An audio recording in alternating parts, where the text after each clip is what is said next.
तर मित्रांनो, सातारा शहरातून बोगदा मार्गे गावाकडे येत असताना सहज वाटेवर आपल्याला श्री कुरणेश्वर मंदिर लागते। मित्रांनो, या मंदिरामध्ये दर संकष्टी चतुर्थीला खूप मोठ्या प्रमाणामध्ये भक्त भाविक येत असतात।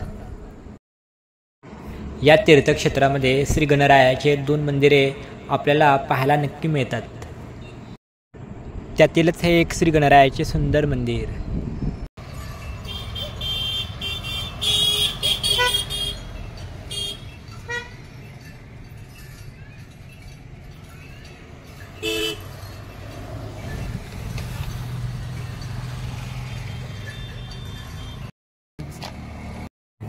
मित्रांनो, या गणपतीला खिंडीतला गणपती असेही म्हणतात। आता आपण प्रमुख असणाऱ्या श्रींच्या दर्शनाला जाणार आहोत।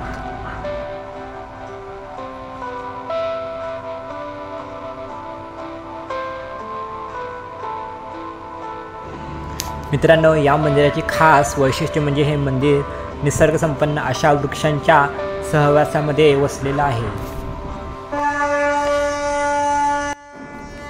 श्री गणरायांच्या आरतीची वेळ आता झाली आहे। चला तर आपण जाऊया श्रींच्या आरतीला।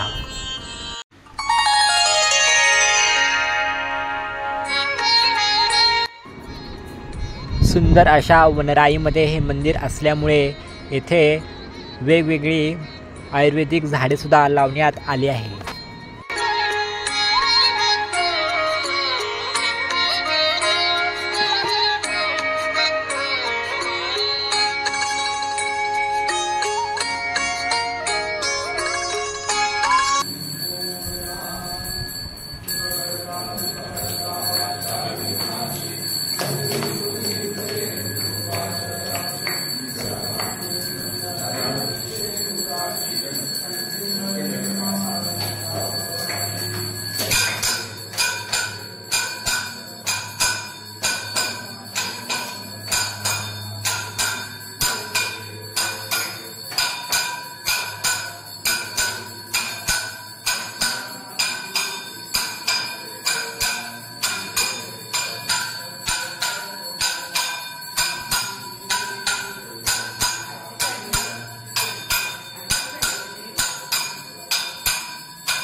श्रींच्या मंदिराच्या जवळ श्री लक्ष्मी नरसिंह मंदिर पाहायला नक्की मिळते।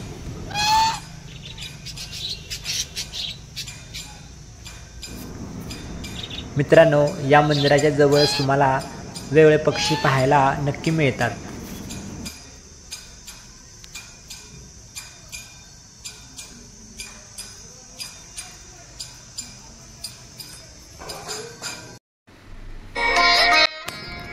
मित्रांनो, सायंकाळच्या वेळेस हे मंदिर अधिकच प्रसन्न आणि टवटवीत वाटू लागते।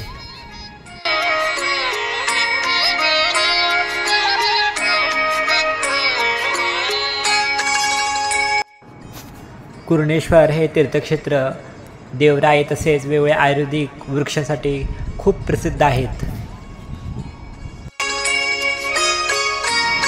येथे श्री कुरणेश्वर महादेव आणि श्री दत्त मंदिर सुद्धा आपल्याला पाहायला मिळतात।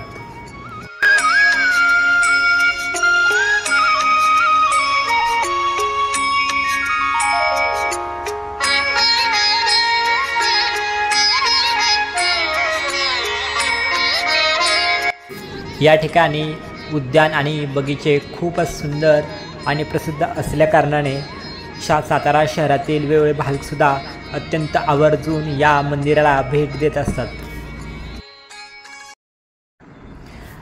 तर मित्रांनो, हे आहे महादेवांचे अतिशय सुंदर असे मंदिर।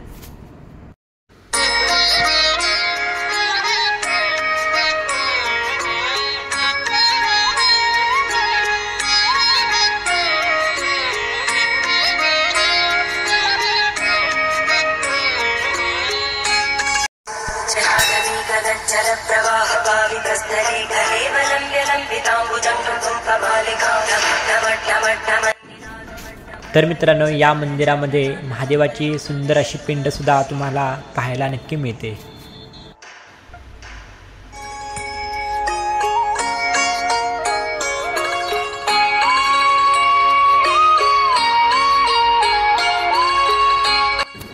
तर मित्रांनो, या तीर्थक्षेत्रामध्ये अजूनही खूप पाहण्यासारखे आहे. आपण ते पुढच्या भागामध्ये नक्कीच पाहणार आहोत.